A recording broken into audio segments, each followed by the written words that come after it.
Shalom Bapak Ibu dan saudara-saudari sekalian, kembali lagi bersama-sama kita ke dalam program pendalaman ajaran.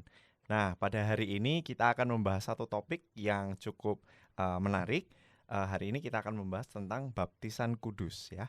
Nah, baptisan kudus khususnya secara umum dan khusus secara ajaran GKI gitu ya. Bagaimana GKI menyingkapi tentang baptisan kudus ini gitu. Nah, hari ini kita akan bersama-sama membahas topik ini. Tentunya saya tidak sendirian. Hari ini saya akan ditemani dengan Kak Riki. Halo, selamat sore hari ini. Halo Kak Andresi, Shalom. Kita Shalom juga buat Bapak Ibu, saudara-saudari semua. Terima kasih. Nah, saya kebiasaannya manggilnya Kak Riki nih gitu ya. Nggak apa-apa ya Kak Riki ya. Nggak apa-apa. Oke. Yuk kita sebelum kita mulai, kita akan berdoa terlebih dahulu ya. Bapa yang baik, kami mengucap syukur atas perkenanan-Mu sehingga kami hari ini boleh diberikan kesempatan untuk kami boleh mendiskusikan beberapa hal. Khususnya kami akan belajar tentang baptisan kudus. Tuhan, kiranya Engkau mau pimpin kami, berikan kami hikmat sehingga kami boleh belajar dengan baik. Roh Kudus tolong kami agar kami boleh memahaminya dengan baik dan kami mengerti apa yang kami sedang pelajari hari ini. Tuhan berkati pembelajaran kami hari ini, hanya di dalam nama-Mu kami berdoa. Amin. Amin. Oke. Ya, kita akan bahas tentang baptisan kudus. Nah, mungkin dimulai dari awal mungkin ya. Kenapa kok apa sih sebenarnya baptisan kudus itu sebenarnya esensinya apa? Atau menurut Alkitab tuh sebenarnya pernah dibahas sejauh itu nggak sih? Oke, jadi kita mulai dari ini dulu ya, supaya kita bisa lebih terarah nih, Andrisik ya. Bahwa ya memang dalam percakapan kita, dalam diskusi kita hari ini kita akan lihat sama-sama supaya baptisan kudus yang sudah kita terima atau mungkin yang buat Bapak Ibu atau saudara-saudari yang akan menerima baptisan kudus itu bisa benar-benar memahami dan menghayati gitu tentang baptisan kudus ini sendiri. Setuju, gitu ya. setuju. Jadi memang kalau misalnya kita bicara tentang kehidupan orang Kristen, itu kan salah satu yang apa ya, bagi saya kalau kita bicara baptis, itu orang langsung identiknya dengan pasti kamu orang Kristen ya gitu. Oke, ya kan nggak, memang. maksudnya dalam apa ya, kayak apa, orang akan langsung tergeneralisir gitu ya. Jadi kayak kalau ngomong baptis pasti ini orang-orang Kristen gitu ya. Misalnya kalau kayaknya kita emang satu-satunya yang punya dalam tanda kutip ritual seperti itu ya tradisi harusnya ya. baptisan Tradisi itu kan ya. memang ada di dalam kehidupan orang Kristen gitu. Iya, Misalnya iya, kita nongkrong di warkop terus benar. denger orang sebelah ngomongin baptis, ini pasti obrolannya teologis nih. Nah, biasanya gitu kan, teologis nih biasanya kaitannya dengan orang-orang Kristen gitu. Nah, itu sebetulnya udah menjadi apa ya, kayak ciri-cirinya kita sebagai orang-orang Kristen, bahwa orang Kristen pasti nggak akan jauh dari yang namanya baptisan gitu. Jadi itu benar-benar kayak sudah menyerap gitu ya di dalam kehidupan kita, dalam kehidupan beriman kita. Dan juga kalau kita bicara tentang baptisan, itu kita perlu ingat bahwa yang nggak sedikit orang di orang-orang Kristen, orang-orang yang percaya bahwa melihat baptisan itu juga sebagai sebuah achievement. Nah, kalau ciri-cirinya ya ini bukan tentang benar atau salah ya Bapak Ibu saudara-saudari ya, tapi emang ini biasa terjadi gitu. Kayak misalnya kita ketemu ya sama orang yang usianya umur, misalnya ketemu sama anak kecil gitu ya, baru ketemu sama anak kecil, baru lahir ya, baru lahiran misalnya umur seminggu, sebulan, 2 bulan, Terus ditanya biasanya kan, udah baptis belum? Nah, ya kan itu. Terus apa juga misalnya ketika anaknya sudah besar, terus oh ternyata anaknya belum baptis. Loh kok belum baptis? Harusnya kan sudah baptis gitu. Nah, jadi kayak mungkin ada orang-orang yang merasa bahwa itu adalah salah satu target atau memang itu memang harusnya sudah baptis gitu. Karena kita nggak bisa memungkiri apa yang kita terima itu biasa jadi patokan kita. Misalnya contoh saya waktu kecil itu baptis anaknya itu umur 5 tahun gitu. Jadi ketika awal-awal saya belum sekolah teologi, terus saya ketemu sama anggota jemaat yang anaknya baru lahir gitu, baru sebulan 2 bulan, terus ada orang tanya, ini anaknya belum baptis gitu. Iya belum, memang belum gitu kan. Terus ditanya, "Lo kenapa kok belum baptis?" gitu. Lalu saya tanya setelah misal kami habis perkunjungan Heeh. itu, saya yang tanya, "Lah emang kenapa masih bayi, sudah harus Harus dibaptis?" gitu. dibaptis. Lalu dia bilang bahwa, "Dulu anak saya baptis waktu umur 3 bulan." Iya iya Lalu iya. kan saya punya pengalaman saya umur 5 5 tahun. Jadi tahun. kayak bisa jadi itu sebuah apa ya, kayak ya target atau achievement yang Mhm, disematkan pada orang-orang tertentu gitu. Nah, itu kan baru ngomong yang anak. Nah, kalau mhm. yang dewasa kan biasanya juga tanyanya juga sama, udah Heeh. SMA, Iya, udah udah CD dibaptis belum belum? ya, udah atau misalnya dia belum Heeh. baptis anak, udah baptis dewasa belum. Jadi kan Iya itu iya. seperti, satu apa ya, Ya kayak satu tradisi ya. Kayak jadi udah bagian juga. berulang terus soalnya Iya, kan. secara positif sebenarnya itu mengingatkan kita bahwa kita sebagai orang percaya, ya tandanya dibaptis kan gitu kan. Iya. Itu, jadi tuh kalau kita mau tarik langsung secara positif ya berarti sebenarnya hidup kita persekutuan dalam gereja ini, ya salah satunya saling mengingatkan kan gitu ya. Nah itu menjadi sesuatu yang menarik juga gitu, Iya iya apalagi iya. kalau misalnya kita tahu ya, misalnya kita Mhm. tahu di warta jemaat tuh sudah diwartakan bahwa misalnya tanggal sekian akan ada baptis Baptis. anak Iya gitu. iya. Nah biasanya kan ya anak-anak orang tua, keluarga muda nih kan kadang nggak selalu membaca warta Heeh. jemaat. Nah, fungsi kita, peran kita mengingatkan juga. Nah, Mengingatkan. itu bisa ya karena Mhm mhm mhm. memang itu sangat lekat gitu ya dalam dalam kehidupan kita gitu ya, dalam Mmm, kehidupan kita sebagai, gereja ya. gereja, sebagai orang-orang percaya, Mhm. itu sangat dekat sekali gitu. Iya Dan iya. itu memang sebetulnya menjadi hal yang juga alkitabiah gitu, Mmm, artinya ini apa yang kita lakukan ini nggak lepas dari Alkitab ya, iya sepanjang sepanjang kita menghidupi iman kita, iya. ya termasuk kalau misalnya kita baru sadar juga, kayak Mhm misalnya kayak mhm tadi saya cerita itu, mhm. mungkin kita baru sadar ya, "Oh iya ternyata kenapa ya selama ini saya tanya orang Iya kan? Heeh heeh. orang udah baptis atau belum ya?" Karena Iya itu memang ada di dalam Alkitab kita ya, iya. artinya Alkitab kita juga memperlihatkan bagaimana sesungguhnya orang-orang percaya itu Mhm. salah satunya yang mereka lakukan adalah mereka mengalami peristiwa, pembaptisan. Nah, Mmm, kalau di dalam Alkitab kita ya maka kata baptis itu berasal dari bahasa Yunani ya, artinya baptizo ya. baptisan. Nah, baptizo itu membasahi atau, membuat jadi basah ya, jadi dengan air sampai bersih. Jadi Oke. kata baptis itu sebetulnya adalah kata yang umum yang dipakai sama orang-orang pada waktu itu gitu.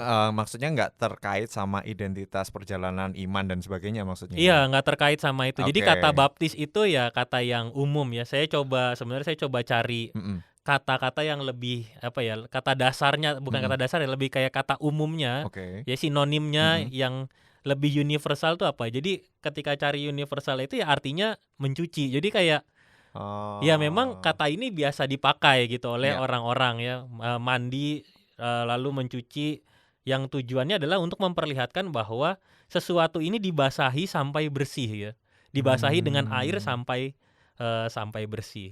Lalu mhm. kemudian, nah yang harus kita sadar adalah ketika kata ini kemudian menjadi sebuah tradisi, ya menjadi Oke. sebuah tradisi, yaitu Mhm ketika Yohanes Pembaptis ini kemudian membuka jalan buat banyak orang ya. mhm Ya pasti kan yang mhm. dicuci kan bukan baju ya, Mhm yang mhm. dibasahi kan bukan baju, Baju bukan barang-barang tapi orang ya. iya Jadi iya. benar-benar orang-orang yang kemudian mereka merasa bahwa hidup mereka memerlukan pertobatan gitu. Jadi Oh, mereka oke. hidupnya itu mereka mengalami peristiwa baptiso itu tadi, jadi Mhm. mereka akan dibasahi sampai bersih ya. Iya, oke. Artinya ya hidup mereka yang lama itu, lalu mereka dibaptis dan kemudian hidup mereka menjadi bersih. Kalau kita ingat kan di dalam Alkitab kita Yohanes Pembaptis itu kan berseru ya, Mhm. berseru di padang gurun untuk mempersiapkan Iya, jalan bagi kedatangan Sang Mesias Mesias. gitu ya. Mhm. Dan itu yang dilakukan adalah ya orang-orang yang percaya akan hal itu, mereka memberikan diri mereka ya untuk dibaptis Mmm. ya. Pada waktu Yohanes Pembaptis memang tidak tercatat berapa orang yang waktu itu terus, "Ya wes kita daftar yuk," gitu, Heeh "kita heeh. antri yuk mau minta Mhm dibaptis," itu mhm. nggak tercatat dengan Nggak ada jelas. aktenya ya? Iya, nggak ada maksudnya nggak ada angkanya juga, Iya kan iya biasanya iya. ada yang apa, dibaptis, Berapa ribu berapa orang ribu gitu orang. Nah, kan? ini kan nggak Nggak ada terlalu tertulis. Mhm. detail gitu ya Mhm untuk mhm. mencatat itu. Tapi, yang yang pasti adalah Yohanes Pembaptis itu tidak melakukannya sekali, tapi dia melakukannya beberapa kali sebagai bagian dari penghayatan perjalanan hidupnya Yohanes Pembaptis itu sendiri gitu. Nah, jadi dia disebut, kenapa dia disebut sebagai Yohanes Pembaptis? Karena memang dia orang yang membaptiskan orang-orang ini gitu.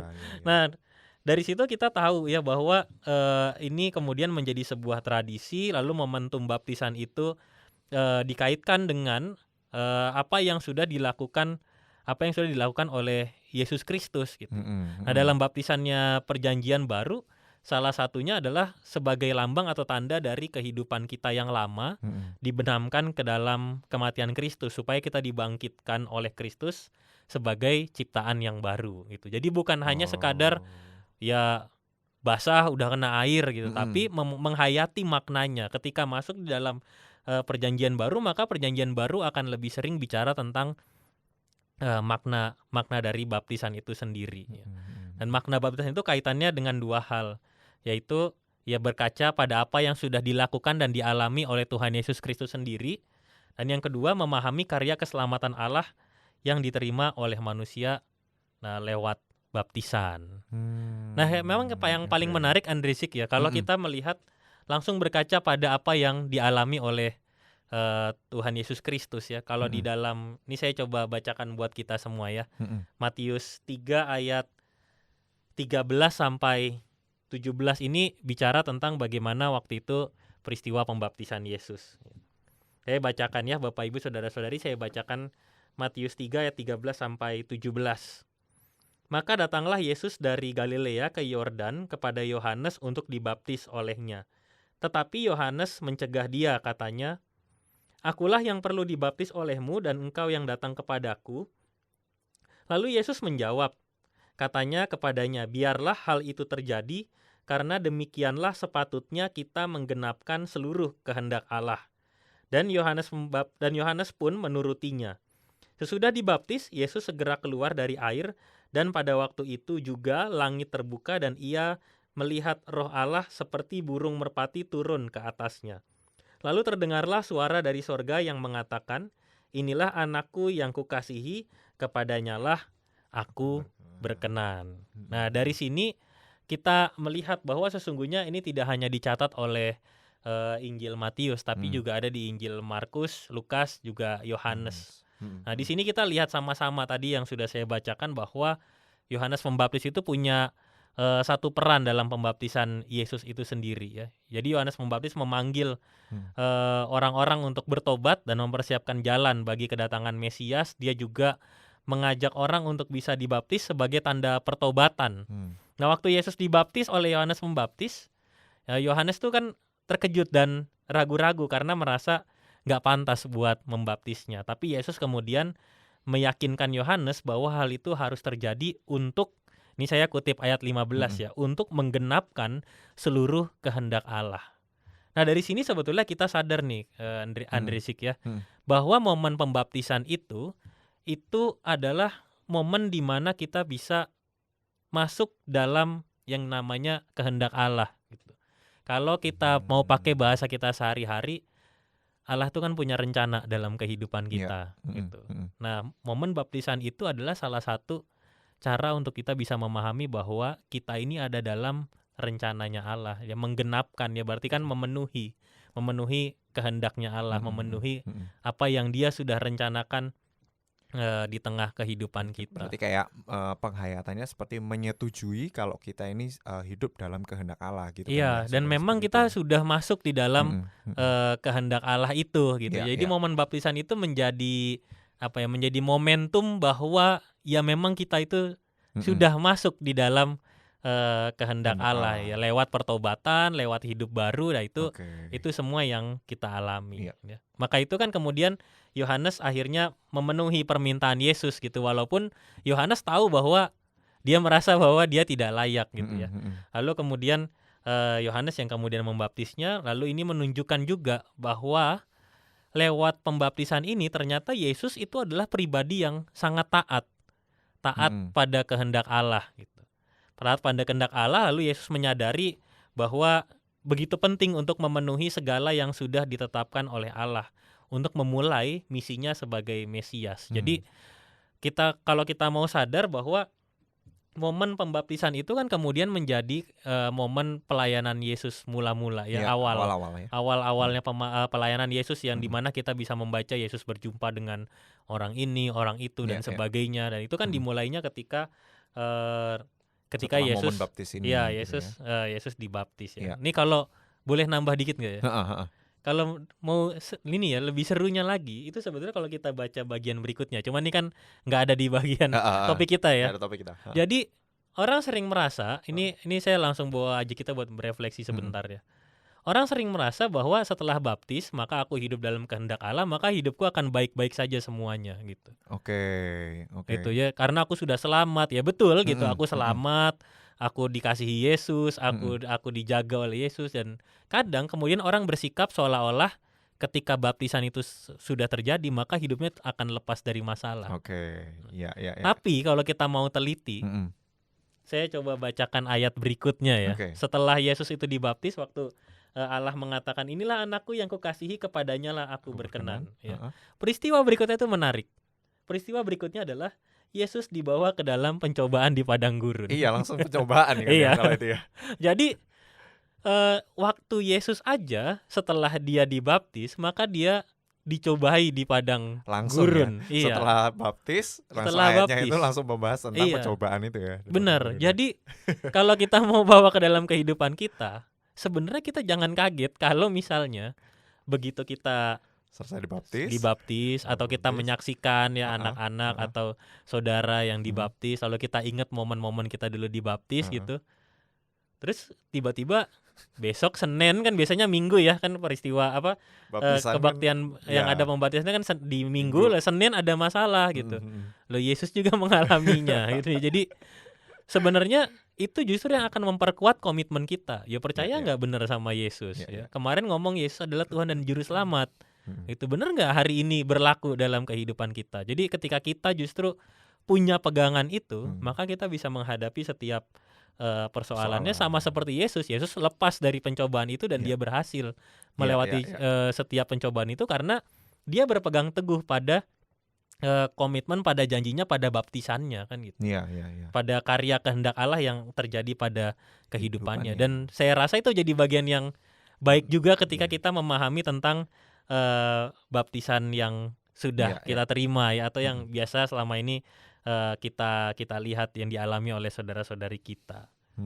Nah itu kalau soal baptisan ya, dan ini juga menunjukkan bahwa ketika Yesus keluar dari air setelah dibaptis, hal itu melambangkan kematian dan kebangkitannya ya, mengindikasikan kematiannya akan datang dan kehidupan baru dalam kebangkitannya. Jadi ini ada satu kesatuan dengan karya Tuhan Yesus Kristus gitu ketika baptisan ini dilakukan.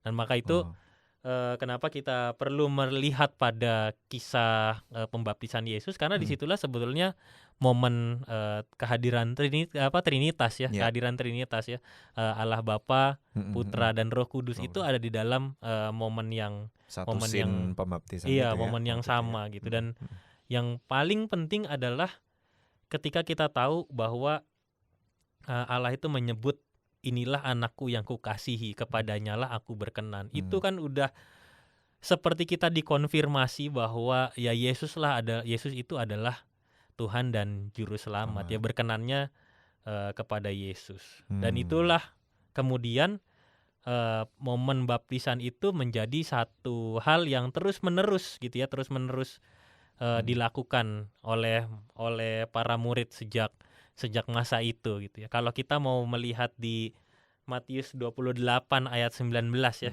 coba saya bacakan ya. Ini kan satu bagian yang juga diperintahkan oleh Yesus. Matius 28 ayat 19, karena itu pergilah, jadikanlah semua bangsa muridku dan apa ini? Dan baptislah mereka dalam nama Bapa dan Anak dan Roh Kudus. Nah, itu jadi pegangan yang sangat kuat sekali ketika kita mau berbicara tentang baptisan, karena memang di dalam ayat ini bicara tentang bagaimana Yesus memberikan perintah kepada setiap muridnya untuk menjalani panggilan ya. Apalagi kalau kita bicara juga tentang kehidupan gereja, maka misi gereja ini adalah juga bicara tentang menyebarkan kabar baik untuk memperkenalkan orang-orang ya kepada karyanya Tuhan Yesus Kristus gitu. Nah, Oke, menarik ya. Menariknya di sini juga ada satu kejadian yang apa ya, yang mungkin satu-satunya ya scene yang dimana deklarasi seperti itu ya, yang dimana scene Bapa, Anak dan Roh Kudus gitu ya. Eh apa ya, mengapa ini menjadi sesuatu hal yang penting gitu untuk di-highlight, kalau pembaptisan tuh harus penting gitu dilakukannya atas nama Bapa, Anak dan Roh Kudus gitu. Mungkin bisa dikulik lebih dalam lagi ya. Iya, dan itu ya Yesus sendiri kan yang Iya, ngomong dan juga kan ya. Yesus sendiri kan waktu itu ya. Jadi memang kehadiran Bapa, Anak dan Roh Kudus itu mencerminkan identitas dan karakternya Trinitas gitu ya. Artinya ya kita memahami Trinitas itu sebagai satu kesatuan dalam hakikatnya gitu ya, dengan perannya ya. Maka itu di situ kita sama-sama sadar bahwa kehadiran Allah Bapa sebagai Sang Pencipta dan sumber segala kehidupan, lalu Yesus juru selamat dan juga yang menjadi perantara antara Allah dengan manusia, dan juga Roh Kudus yang adalah penolong yang memampukan dan memimpin umat Allah dalam hidup rohani. Maka itu baptisan itu menjadi tanda bahwa kita dipersatukan dan dipersekutukan dalam Bapa, Putra dan Roh Kudus itu. Dan itu yang menjadi hal yang penting ketika kita mengingat baptisan gitu. Saya boleh ini nggak ya, menjelaskan lebih teknis gitu ya. Boleh. Soalnya ini biasa saya lakukan kalau di kelas katekisasi ya, artinya cara mengajarkannya ya. Ada banyak orang ya kemudian ketika sekarang ya eranya udah makin modern gitu, begitu baptis itu yang dipentingin biasanya ya mohon maaf ya Bapak Ibu Saudara-saudari ya, kadang kita mentingin angle fotonya kan. Iya kan, dari sebelah kiri apa sebelah kanan lebih cakep dari yang mana Dari gitu ya. mana. Tapi yang penting kan sebetulnya ketika kita dibaptis dalam formulasi kebaktian baptisan kudus di GKI itu kan, maka pendeta itu akan mengatakan, aku membaptiskan engkau dalam nama Bapa, Anak dan Roh Kudus. Dan itu sebetulnya kalimat yang sangat penting gitu. Dan maka itu ketika baptisan dilakukan dalam nama Bapa, Anak dan Roh Kudus itu disebut juga baptisan yang sah sebetulnya. Itu karena sesuai dengan apa yang sudah Yesus ajarkan gitu. Nah, seringkali kita nggak teliti ya, artinya kalau kita mau coba sekarang kita ingat-ingat ya, dulu waktu dibaptis bener nggak dalam nama Bapa, Anak dan Roh Kudus? Ngeblur ya jadinya. Ayo. Ingat-ingat nggak ingat ya. Iya, tapi kan? harusnya kalau di GKI aman. Kalau di GKI iya Aman. pasti ya gitu ya. Artinya gini, kadang kita dibaptis, ada yang memang kemudian dibaptis tidak dalam nama Bapa, Anak dan Roh Kudus ya. Dan itu sebetulnya praktek gereja yang sebaiknya perlu kita pertanyakan gitu.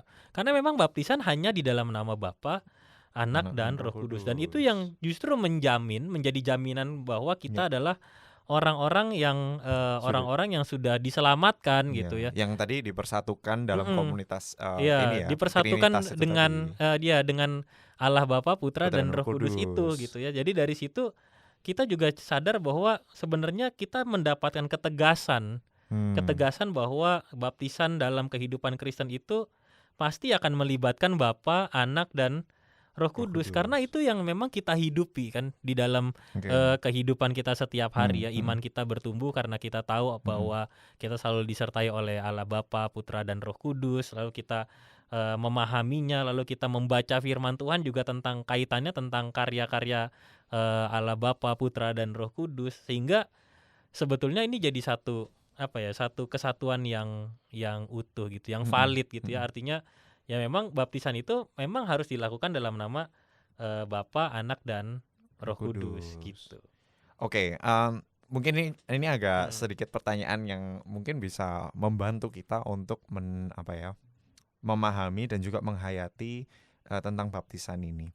Apakah kita itu dipersatukan dalam persekutuan itu dalam momen dibaptis ini, atau sebenarnya itu sebuah perjalanan iman juga gitu?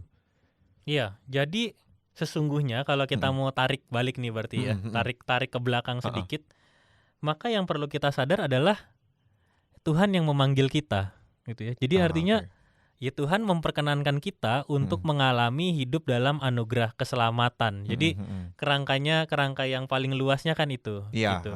Lalu kita sebagai orang-orang yang dalam menjalani kehidupan ini merasa bahwa memang kita hidup dalam karya keselamatan, maka kita menjadi orang yang percaya ya. Kita orang percaya itu berarti orang yang sudah mengalami hidup dalam anugerah keselamatan itu ya. That's why ya kita percaya ya, maka itu kita percaya betul pada Yesus Kristus sebagai Tuhan dan Juru Selamat. Dan itu pengakuan itu harus sungguh-sungguh kita nyatakan ya, artinya harus keluar dari perkataan kita. Dan momen baptisan itu sebetulnya memfasilitasi kita untuk semakin mengerti bahwa kita itu sudah dipanggil oleh Tuhan untuk hidup dalam keselamatan, hidup dalam kehendaknya, hidup dalam karyanya, ya. Dan disitulah sebetulnya ya kita menjalani kehidupan kita, gitu. Artinya orang ya selamat itu kan datangnya dari Tuhan Yesus Kristus, gitu ya. Bukan, justru kalau kita mau ekstrim, bukan dari proses-proses ketika kita mengalami baptisan itu ya. Tapi sebetulnya dari awal kita itu sudah diselamatkan gitu. Jadi pentingnya baptisan itu adalah sebagai respons kita bahwa kita sungguh-sungguh sadar bahwa kita ini sudah hidup di dalam keselamatan, kita mau ada di dalam persekutuan kasih yang sudah Tuhan hadirkan di tengah kehidupan kita. Ya, kalau kita mau melanjutkannya, maka sebetulnya di dalam Alkitab kita kan karya-karya baptisan itu terus berlanjut ya. Misalnya Kisah Para Rasul 2 ayat 41 waktu bicara tentang jemaat mula-mula ya, ada banyak orang percaya dibaptis dan mereka yang disebut sebagai jemaat mula-mula. Lalu juga Kolose 2 ayat 12, ini pesannya Rasul Paulus mengingatkan tentang makna baptisan, ya, bahwa kita itu adalah manusia yang sudah mati lalu kemudian dibangkitkan dalam kuasa Allah. Lalu Roma 6 ayat 1-8 menjelaskan bahwa kita ini adalah orang-orang yang sudah bebas dari dosa. Jadi sebetulnya ketika kita bicara soal baptisan itu merupakan karya penyelamatan Allah. Jadi Allah yang memanggil kita untuk mengalami karunia keselamatannya lewat baptisan itu. Jadi dengan demikian setiap orang yang dibaptis berarti sudah bersih dari dosa, lalu masuk dalam kehidupan yang baru yang penuh dengan karya keselamatan. Maka itu dalam rangka mensyukuri baptisan yang sudah kita terima, maka selayaknya kita itu tidak lagi hidup ke dalam hidup kita yang lama, yang tadi penuh dosa, yang masih kotor, belum bersih itu. Tapi kita hidup dalam kasih Allah lewat karya penyelamatannya, tidak kembali dalam dosa. Nah, jadi baptisan itu sangat erat dengan proses pertobatan. Nah, itu juga kita berarti belajar bahwa kehidupan sebagai persekutuan yang kita jalani sekarang itu kita masuk ke dalam kita terhisap masuk dalam tubuh Kristus menjadi satu kesatuan dengan seluruh umat Allah. Maka dengan demikian kita menyadari bahwa sakramen baptisan kudus itu bukan sekadar ditentukan oleh keinginan kita, tapi juga oleh panggilan Allah. Nah, ini jadi sesuatu yang cukup penting untuk bisa kita pahami ya. Oh, ternyata saya selama ini bukan hanya karena saya pengen gitu, tapi karena ya Tuhan yang panggil kita gitu ya. Itu sebabnya juga ketika kita sudah selesai melakukan baptisan itu barulah kita bisa menerima perjamuan kudus juga ya.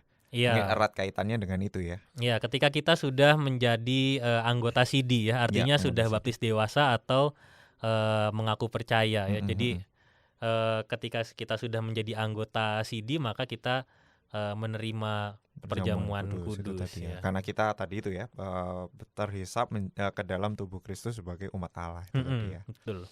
Oke.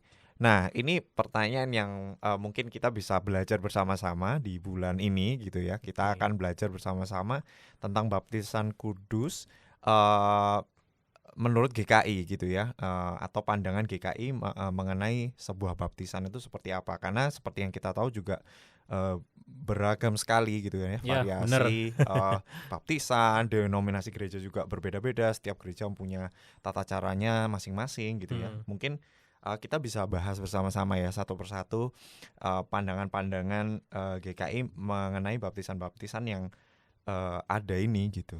Oke. Yang paling utama berarti kita harus paham dulu bagaimana sebetulnya GKI merumuskan pemahamannya tentang baptisan kudus ya. Dan itu sebetulnya Andresik kalau kita mau sadar ya, itu selalu dibacakan ketika Formatnya ya maksudnya. Iya, ada di dalam formulasi tata liturginya baptisan kudus ya. Ini saya coba bacakan ya buat kita semua. Nah, ini ada. Jadi setiap kali misalnya mau ada baptisan, mari kita perhatikan gitu ya. Ini karena akan selalu disampaikan ya. Baptisan kudus adalah tanda dan meterai yang kelihatan atas perjanjian kekal yang diikat Allah dengan umatnya dan yang menjadikan kita anak-anak Allah untuk memberikan suatu kehidupan baru yang bersih dari dosa dengan mempersatukan kita dalam kematian dan kebangkitan Yesus Kristus. Jadi melalui baptisan kudus, kita dipersatukan dengan tubuh Kristus, yaitu gereja yang kudus dan am. Roh Kudus akan memimpin, mengingatkan, dan mendorong kita untuk berperan serta dalam menjalankan misi Allah di dunia.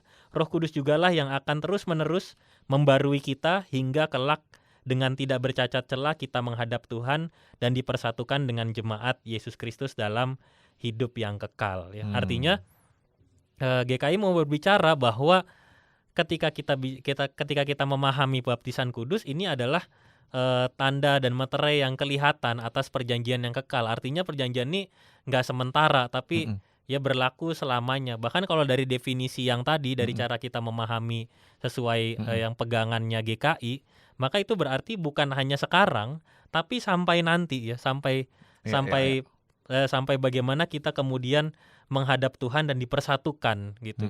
Nah itu berarti kan nggak hanya saat ini, tapi juga untuk sepanjang kehidupan kita gitu ya. Nah, ini kan sesuatu hal yang kita pandang ya secara GKI gitu. Nah,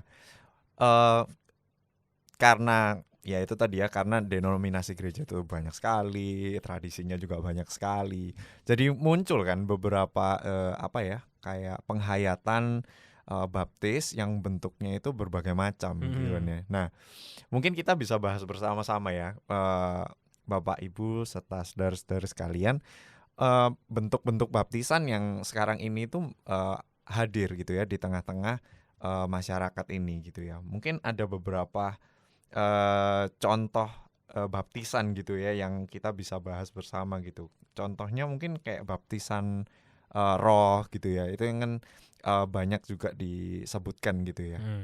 Itu pandangan GKI seperti apa ya? Jadi kalau GKI melihat baptisan kudus ya, terutama ketika menyikapi tentang kehadiran praktek baptisan roh ya. Jadi pada intinya GKI itu tidak menerima baptisan roh. Tidak menerima baptisan roh. Iya, yang secara tradisi itu disebut sebagai baptisan roh gitu. Kamu mau dibaptis roh enggak gitu ya. Nah, GKI tidak menerima itu. Kenapa? Karena secara jelas bahwa kesatuan atau kelengkapan dalam baptisan, ya baptisan yang sudah kita terima, itu termasuk juga Roh Kudus juga berkarya di dalamnya. Jadi nggak bisa nih dipisahkan bahwa ini baptisan air. Jadi kan kemudian akhirnya begitu kan. Ini ada baptisan air, ini ada baptisan roh. Kalau GKI enggak. Ini satu baptisan yang utuh gitu ya.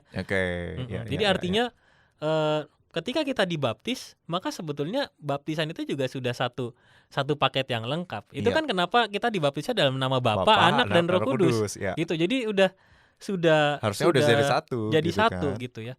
Dan itu memang harus diakui bahwa GKI itu melihat fenomena baptisan roh itu sebagai manifestasi dari pandangan yang beranggapan bahwa anugerah Kristus itu kemudian menjadi tidak sempurna kalau belum ada baptisan roh itu gitu. Nah, GKI menentang itu karena tidak bisa menerima itu karena memang baptisan itu adalah satu yang utuh ya di dalam nama Bapa, Anak dan sesuai dengan ajarannya juga Roh Kudus. Bapa, Anak dan Roh Kudus juga gitu kan. Waktu kita dibaptis juga udah Trinitas juga gitu. Iya, kan. jadi memang sudah paket, dialami gitu sebetulnya ya. Dan memang kan kita tidak mau ya, artinya kita tidak mau menghilangkan esensi dari baptisan yang sudah diterima oleh kita gitu. Artinya ya baptisan itu kalau kita sudah dibaptis itu berarti satu kali untuk selamanya ya. Artinya ya memang baptisan itu adalah momen yang sangat esensial di dalam kehidupan kita. Itulah kenapa juga GKI tidak bisa menerima bahwa ada baptisan ulang ya. Gitu. Dan itu yang seringkali menjadi pertanyaan. Kadang orang tanya kalau pindah ke GKI perlu dibaptis lagi apa enggak gitu kan ya. Lalu biasanya ya kembali ke pemahaman yang paling utama, dibaptisnya dulu dalam nama siapa gitu. Kalau baptisan yang dilakukan adalah dalam nama Bapa, Anak dan Roh Kudus, aktanya ada, artinya ya surat baptisnya ada, semua secara administratifnya lengkap, maka ya kalau misalnya kita berasal dari anggota jemaat atau gereja yang tidak sealiran dengan GKI, maka biasanya kita akan ada di dalam proses penerimaan anggota. Jadi nggak dibaptis lagi gitu. Kalau misalnya dulu waktu kecil kita dibaptis ya bukan di GKI, baptis anaknya bukan di GKI. Maka kemudian ketika dewasa dia mau baptis dewasa ya, tapi kemudian kita bilang bahwa kalau dulu sudah baptis anak, maka dia ketika dewasa mengaku percaya atau CD. Ya. Dan itu akan mulai dengan proses kelas katekisasi gitu ya. Di kelas katekisasi itu kan kita belajar tentang pemahaman-pemahaman rohani yang lebih mendalam ya. Dan itu pentingnya juga gitu. Kenapa ada kelas katekisasi, supaya kita jadi orang-orang Kristen yang dewasa gitu. Bisa benar-benar melihat bahwa ya baptisan ini adalah sesuatu yang sudah Tuhan berikan dalam kehidupan kita, dan kita dipersekutukan dalam tubuh Kristus ya cukup satu kali untuk seterusnya. Oke. Ya penting sih jadinya ya. Maksudnya ya itu sangat penting sekali ya, apalagi mengingat kalau orang memang dibaptis itu sudah selayaknya dia dengan sangat sadar gitu ya, kalau dia menerima kalau hidupnya itu ada dalam rencana dan anugerah Allah gitu. Jadi kelas katekisasi dan yang digunakan untuk memperlengkapi pemahaman iman kita ini udah pasti harus sangat diperlukan gitu ya, sangat diperlukan sekali gitu. Oke, menarik sekali. Oke, nah secara ini deh, sekarang kan juga banyak baptisan-baptisan yang cara baptisnya ini juga berbagai macam juga gitu ya. Selain penghayatannya, cara baptisnya ini juga macam-macam sekali gitu ya. Dari yang selam lah ya, dari ada yang macam-macam lah gitu ya. Mungkin kita bisa berangkat dari yang selam dulu. Ini yang paling populer kan gitu ya. Soalnya baptisan selam, cara baptisannya yang kita bahas gitu. Menurut GKI ini seperti apa gitu? Saya sederhanakannya gini Andre Sik, supaya kita langsung paham ya, bahwa yang menyelamatkan itu bukan cara baptisannya. Tapi yang menyelamatkan itu adalah iman percaya kita, dan di situ kita tahu bahwa Tuhan memanggil kita untuk hidup dalam keselamatan ya. Seringkali orang kemudian membanding-bandingkan cara baptisan karena merasa mana yang lebih mencirikan keselamatan gitu. Biasanya gini, responnya itu gini, wah kalau nggak nyelam semua itu nggak mantep gitu. Komennya gitu ya soalnya. Gitu. Jadi gini ya, kalau secara Alkitab ya, kalau kita mau membaca secara detail dalam Alkitab kita, maka momen yang tercatat secara jelas dalam Alkitab kita, misal kita ambil peristiwa Yesus Kristus ya, itu sebetulnya peristiwa yang dicatat adalah peristiwa keluar dari air. Bukan masuk ke dalam air, ya, tapi keluar dari air. Jadi peristiwa keluar dari air, kemudian Roh Kudus turun, lalu suara Allah menyatakan bahwa inilah anakku, itu menjadi peristiwa yang terus-menerus tercatat ya. Bahkan saya kalau nggak salah ya, salah satu Injil kita itu justru tidak mencatatnya, justru lebih fokus pada bagaimana momen setelah baptisan itu terjadi. Gitu. Artinya kalau kita melihat bahwa sebetulnya Alkitab kita sendiri tidak memfokuskan pada bagaimana metode baptisan itu sendiri. Tetapi kemudian yang paling utama adalah bagaimana kita bisa memahami bahwa keselamatan itu datangnya dari Tuhan, bukan dari proses atau caranya baptisan yang kita terima. Nah, kenapa kemudian memang ya GKI itu berada dalam tradisi ini. Saya bacakan sedikit ya. Baptisan selam sebagai akta khusus dan tambahan pada baptisan percik tidak dapat diterima oleh GKI karena makna yang dikandung dalam baptisan ya. Jadi makna yang dikandung dalam baptisan jauh melebihi soal cara bagaimana baptisan itu dilakukan. Nah, dalam hal ini GKI berada dalam tradisi yang memakai baptisan air dengan percikan. Nah, kenapa ya dengan percikan ini kan menarik ya. Dari sekian banyak pilihan, kenapa GKI pilih yang pilihnya percikan yang gitu ya? percik ya? Kalau tadi kan kita memahami ya, karena memang mungkin keluar dari air gitu ya. Berarti ya kalau begitu bagaimana sebetulnya dengan peristiwa dengan baptis percik ya? Jadi kalau baptis percik itu justru dilakukan sebetulnya sejalan dengan apa yang sudah terjadi di dalam perjalanan sejarahnya gereja gitu ya. Artinya di perjalanan sejarah gereja itu ya dari awal ketika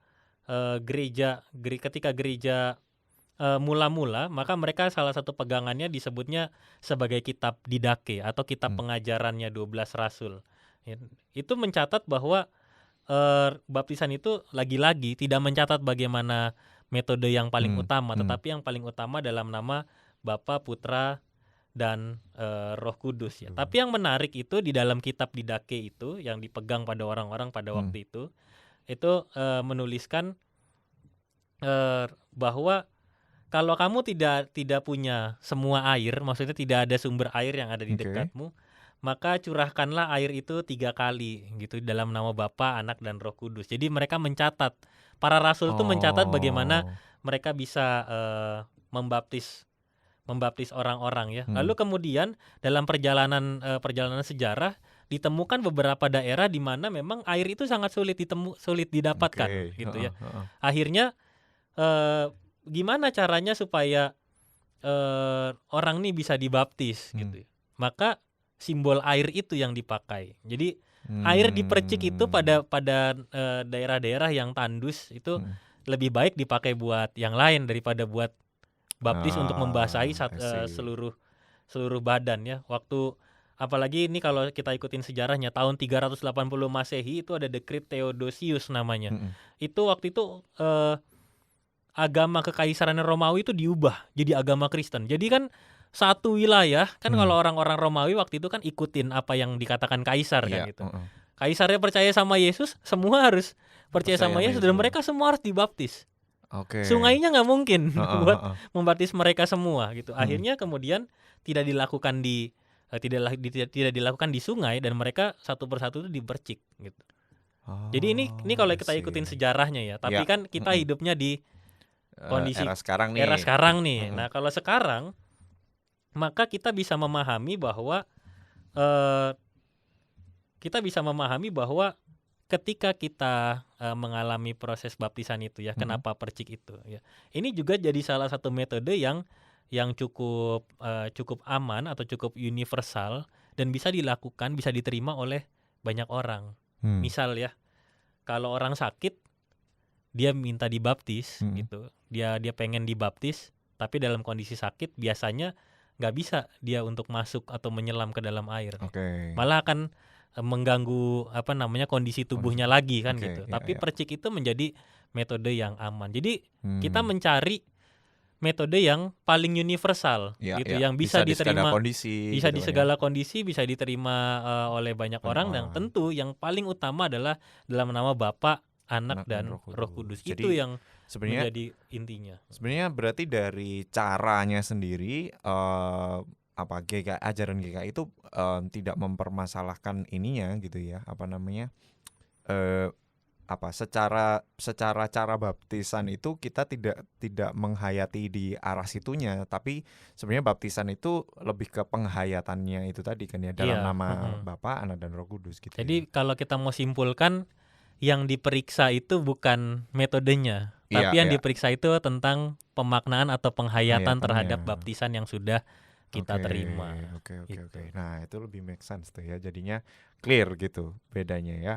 Nah, berarti harusnya nggak ada komentar lagi mantap nggak mantap nih harusnya nih ya.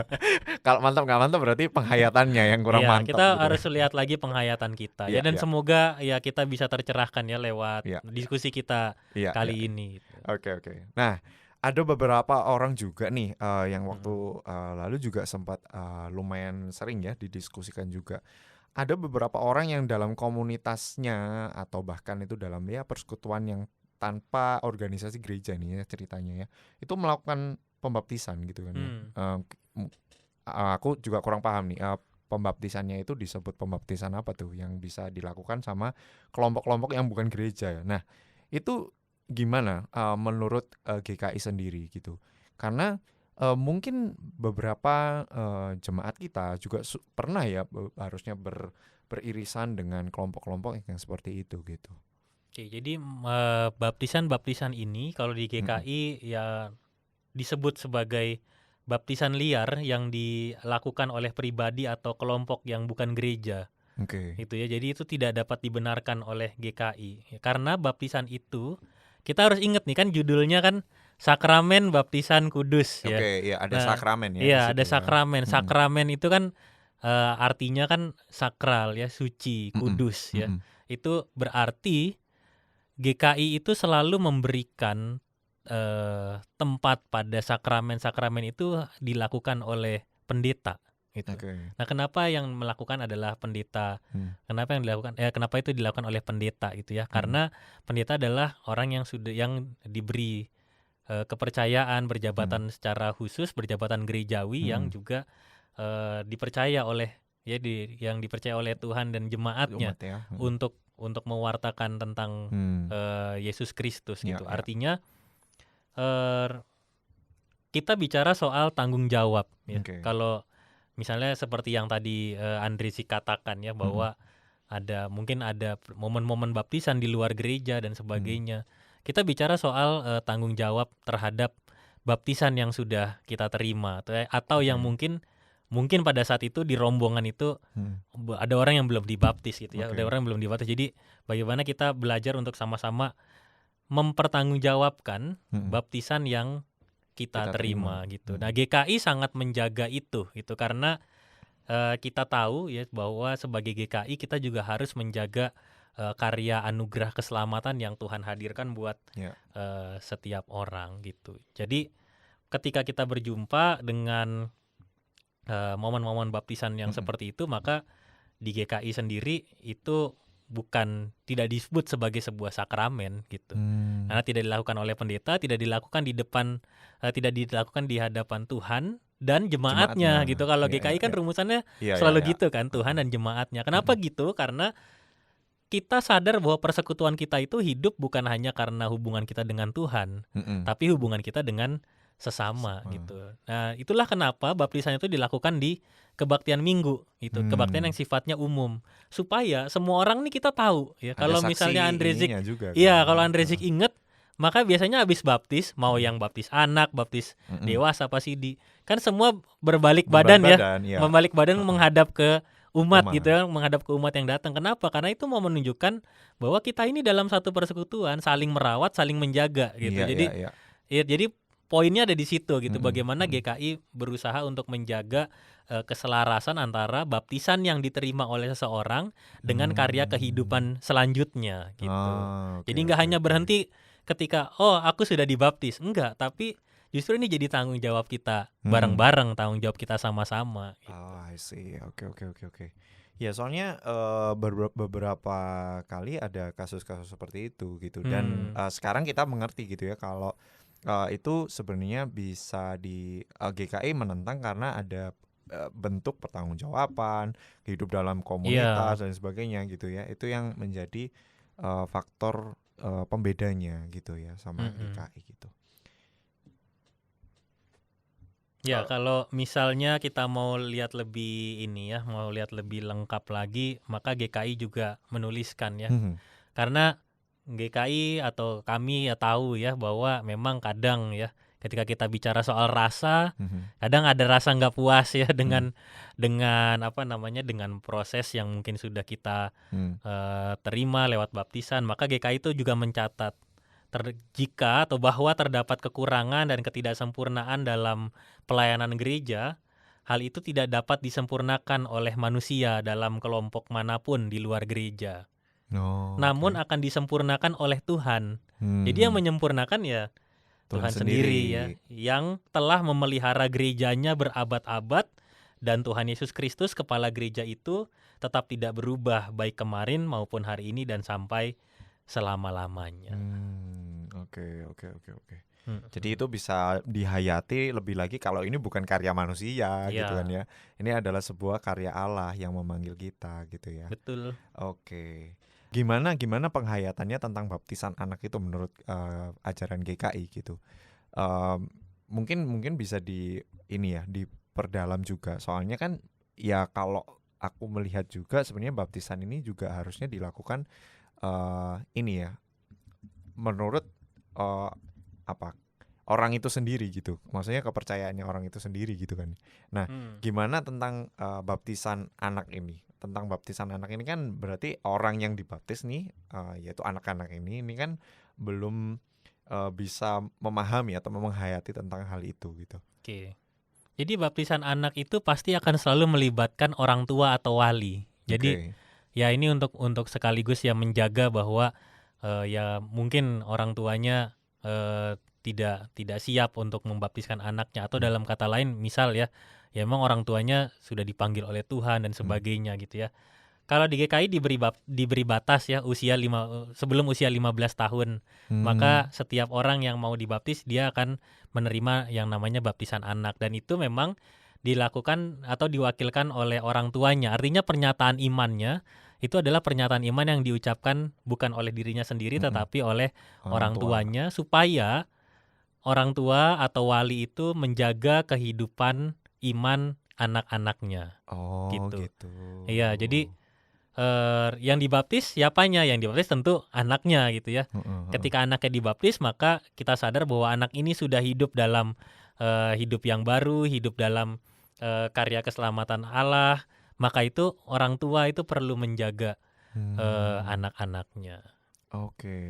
Oke, berarti ini lebih ke arah komitmen orang tua atau walinya gitu ya, untuk memperkenalkan anak ini atau nge-guide gitu ya, atau mengarahkan gitu ya perjalanan iman dari seorang anak ini gitu ya. Jadi penghayatannya lebih ke arah sana ya. Ya, itu kira-kira Andresik ya kalau kita bicara tentang baptisan kudus yang ada di GKI. GKI ya. Oke.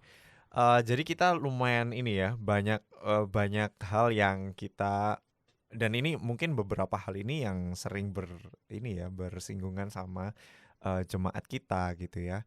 Harapannya sih dengan adanya podcast ini, pendalaman ajaran kita hari ini, kita bisa sama-sama mengerti dan juga menghayati gitu ya. Apalagi nanti kalau misalkan ada jemaat baru yang akan dibaptis gitu ya. Mungkin kita sebagai satu tubuh bersama dengan Kristus, satu keluarga, kita bisa sama-sama saling mendukung gitu ya, saling menghayati ketika ada yang akan dibaptis juga gitu. Mungkin ada closing statement, Pak? Iya, kalau dari saya ya bahwa kita mengingat bahwa baptisan itu adalah salah satu hal yang Tuhan hadirkan di tengah kehidupan kita. Kita dipanggil untuk hidup dalam anugerah keselamatan. Kita sungguh-sungguh untuk menghidupi karya keselamatan itu dalam keseharian kita. Maka itu ya dalam menjalani hidup kita yang sudah dibaptis itu, kita perlu tahu bahwa kita hidup dengan penuh tanggung jawab. Kita juga sebagai gereja itu punya tugas untuk selalu mendampingi, membimbing ya, bukan hanya untuk diri kita sendiri tapi juga untuk sesama kita. Ya, maka hidup persekutuan itu tidak berhenti ketika kita menerima baptisan, tetapi terus berlanjut di sepanjang kehidupan kita. Ya, oke. Ya, hari ini kita sudah belajar bersama-sama tentang baptisan kudus menurut GKI. Pandangan kita bersama-sama kita belajar tentang bagaimana baptisan kudus itu kita harus menghayati seperti apa. Oke, terima kasih untuk kesempatan kita bisa bersama-sama belajar. Terima kasih untuk Bapak, Ibu, Saudara-saudari yang hari ini sudah mengikuti pendalaman ajaran. Yuk kita bersama-sama berdoa terlebih dahulu. Mari kita berdoa. Tuhan yang penuh kasih, kami bersyukur Tuhan sudah menguatkan kami untuk mengingat kembali setiap momen baptisan yang pernah terjadi dalam kehidupan kami. Jika pada saat ini juga ya Tuhan, kami tahu ada orang-orang yang rindu untuk dibaptis, biarlah itu semua juga terjadi di dalam kehendak-Mu. Dan biarlah cinta kasih-Mu juga selalu menyertai kami semua, kami bisa menghidupi anugerah keselamatan yang sudah Tuhan berikan kepada kami. Kami sebagai gereja kiranya juga Tuhan mampukan untuk saling merawat dan saling menjaga satu dengan yang lain. Di dalam nama Tuhan Yesus Kristus kami berdoa. Amin. Amin. Terima kasih Kak Riki.